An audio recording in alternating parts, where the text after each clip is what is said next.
I'm not sure if going to second was really why I messed up there or not. I just think I was too violent going into second. But I think I'm still just going to stick with first.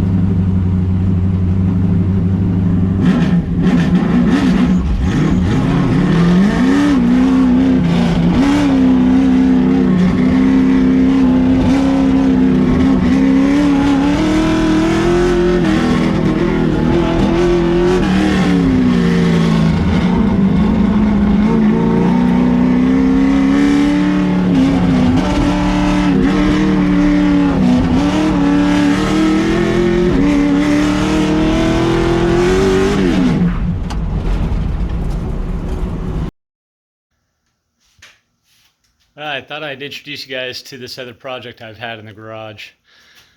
This is a 66 Mustang that my buddy Jason bought sight unseen from a very well-known SoCal racer guy.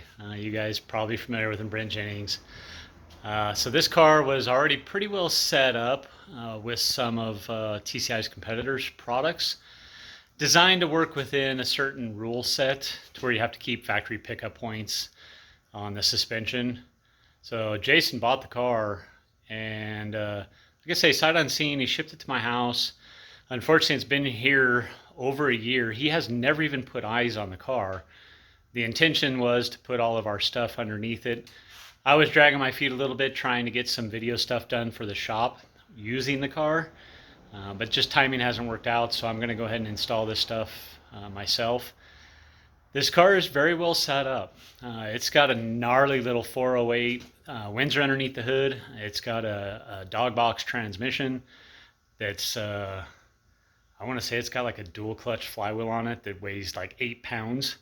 So definitely not the best autocross setup, even though I did autocross it once with the old suspension.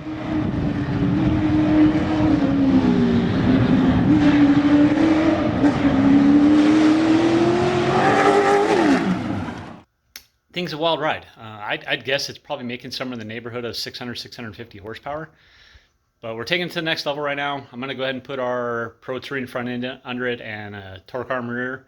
This was a display kit that came from one of our dealers back east called Yogi's. So this display kit, I'm having to basically update a few things to where it actually works on our current product line. But let's take a look. Here's some of the torque arm kit here. Like I say, this is the display that traveled with Yogi's across America a number of times, a number of years. The car already has welded in subframe connectors, so I don't know if I'm going to be able to fit these in there or not. I'm going to get the front finished, get it back on the ground, the engine in it, before I start trying to tackle the rear. But it actually has subframe connectors that are cut into the floor and welded to the floor. I'd prefer to run ours because our A-frame and subframe connectors is actually pretty gnarly. So this bolts into those two subframe connectors I just showed. Never mind the gigantic weed. There's a torque arm mount, obviously drive shaft loop. This old style torque arm that this display had was the wrong style. The pinion mount was different. It's not very strong, so we're updating it to the new style. But yeah, one side of the front end was polished, the other side was powder coated red.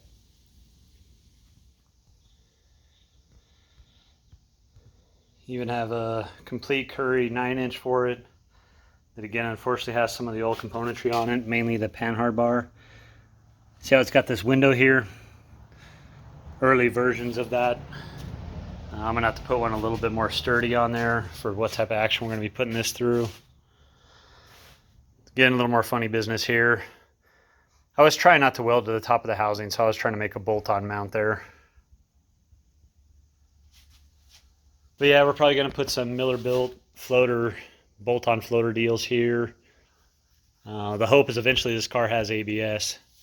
So hoping to put some of the late model tone rings on it.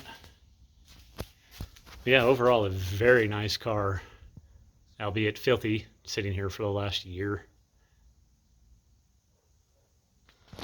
Yeah, don't mind the mess. My garage is cluttered with 3 vehicles right now.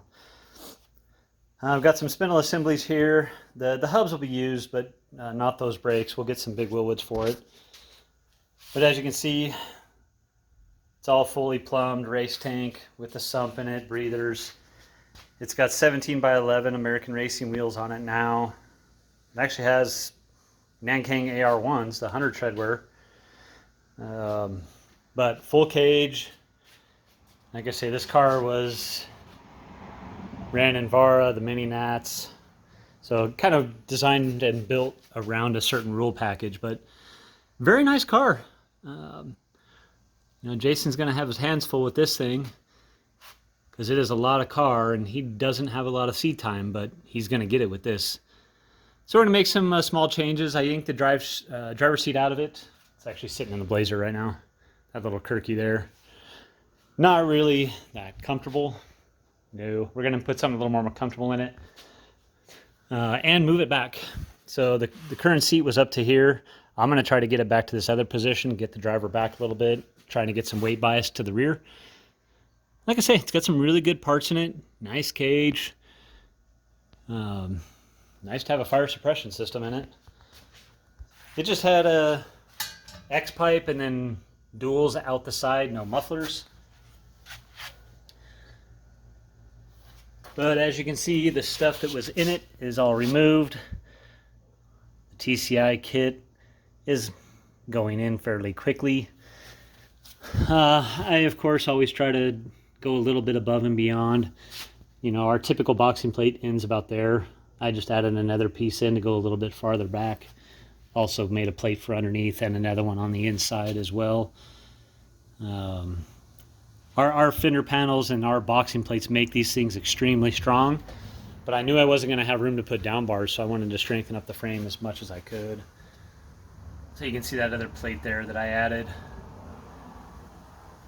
But our cross member, our custom spindles, these things actually have a really aggressive camber gain.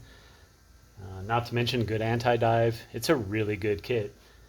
Same one that we would use on the Nova Pro Touring and the Camaro Pro Touring, just obviously a welded kit because these don't unbolt from the firewall like the Chevs do. Yeah, here's the gnarly little engine. I'm gonna have to switch to a rear sump pan to clear our cross member. Some of the stuff that came out there. But yeah, Blazer's getting put on hold so we can finish this thing. The hope is actually to get this thing done and running, hopefully sometime this summer 2024, and get out and do some testing with it here locally, get it pretty well dialed in, and then send it off to North Carolina for Jason. Might even try to take it to the Holly Intergalactic Ford Fest. That would actually be pretty rad. It's a weekend before my wife's birthday, so I don't know. But yeah, excited to see what we can do with this thing.